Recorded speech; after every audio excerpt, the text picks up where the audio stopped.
İçeriden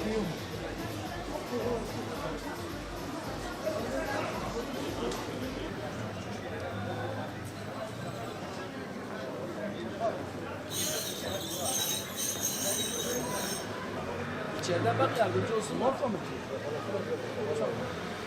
Hepsi çarptı. Orijinali 350 lira.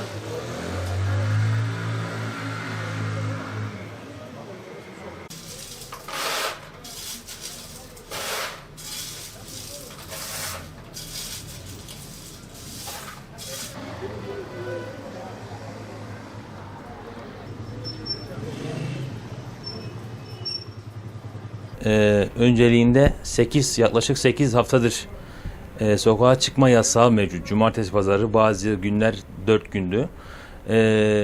Cuma günü Sağlık Bakanlığı'nın sokağa çıkma yasağını açıklaması, akabinde Sayın Cumhur Reis'in de bunu iptal etmiş olması biz esnaflar nezdinde gayet olumlu ve güzel bir şekilde karşılandı.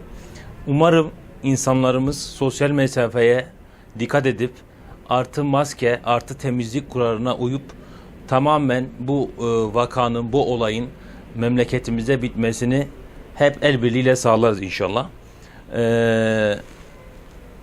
Bu geçtiğimiz süreç biz esnaflar için çok zor geçti. Böyle bir sürecin bir daha yaşanmaması için şu anki yapmamız gereken en önemli şeylerden bir tanesi sosyal mesafe artı maske artı temizlik. Herkesin dediği gibi o kurala uymamız lazım açıkçası. Hafta sonu açık olmuş olmamız tabii ki özlemiş, insanlarımız da özlemiş, biz de özlemişiz. Hareketlilik yavaş yavaş kısmen, hani tamamen olmuş olduğu söylenemez. Yavaş yavaş peyderpey daha iyi de olacak.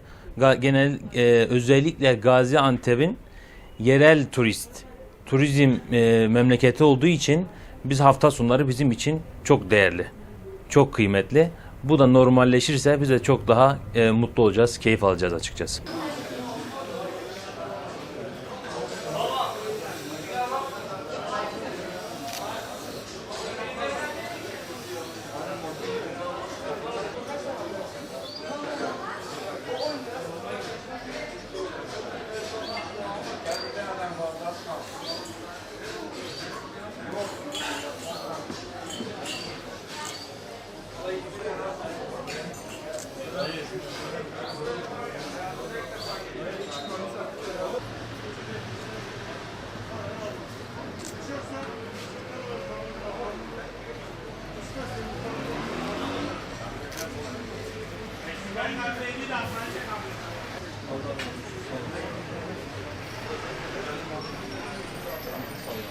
Ya şimdi 2 aydır zaten 2-2,5 aydır ister istemez malum kapalı olmak ya da şehre giriş çıkışın olmaması bu çarşıyı vesaire özellikle turiste bağlı gelip gidene bağlı olan yerlere daha çok etkiliyordu.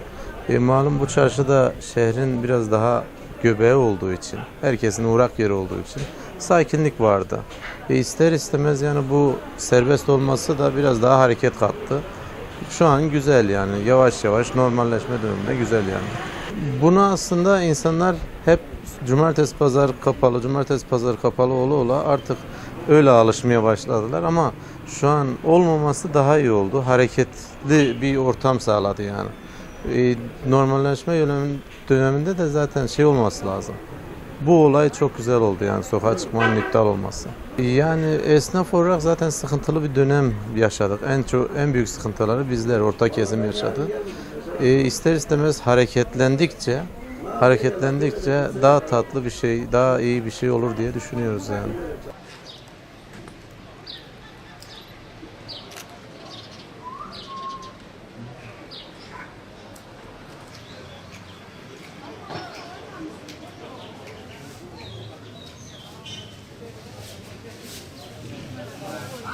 Şanlıurfa'dan Gaziantep'e geldim. Orada öğretmenlik yapıyorum. Yaşadığımız süreç zor bir süreçti. Yani biz de etkilendik. Ama en çok da biz tabii ki okulumuzu ve öğrencilerimizi özledik aslında. Gaziantep'e şimdi geldik. Baktığımız zaman sokağa çıkma yasaklarının kaldırılmasının etkisini biz burada gördük. Çarşı pazar kalabalık aslında ama insanların burada dikkat ettiğini de şahit oldum ben. Özellikle maske kullanımı, sosyal mesafenin olması bizim için de iyi oluyor. Hem sokakta rahatça gezebiliyoruz hem de aklımız kalmıyor bu konularda. Yani bizim için daha rahat oldu. Zaten özel aracımız var. Arkadaşımızın yanına geldik buraya. Aynı zamanda ihtiyaçlarımız da vardı Gaziantep'ten almamız gerekenler. Bakırcılar Çarşısı'na özellikle bunun için geldik. Yani sadece gezme amaçlı değildi, alışveriş amaçlı. Hem ülkemizin ekonomisini canlandırıyor bu sokağa çıkma yasaklarının kaldırılması. Hem de aslında mesafemizin olduğu insanlarla mesafelerimizi azaltmamıza yardımcı oldu.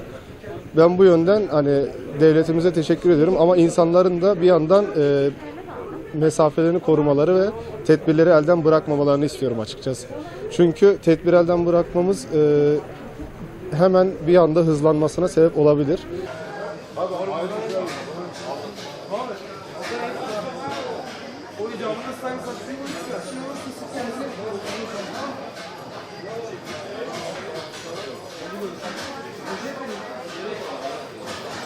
İnşallah Allah'ın izniyle iyi olur yani bu hafta olmaması tabii ki iyi olur.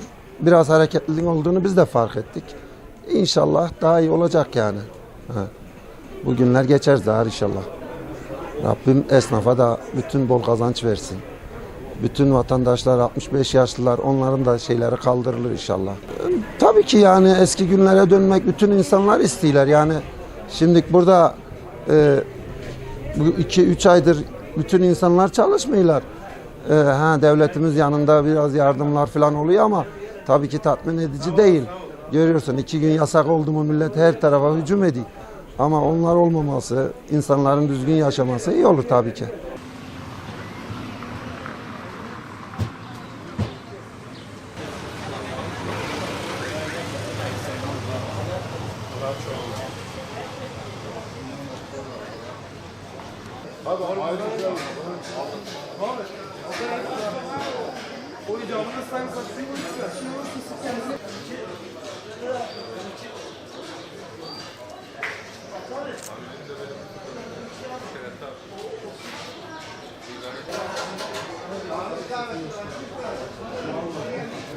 Böyle bir şey var mı?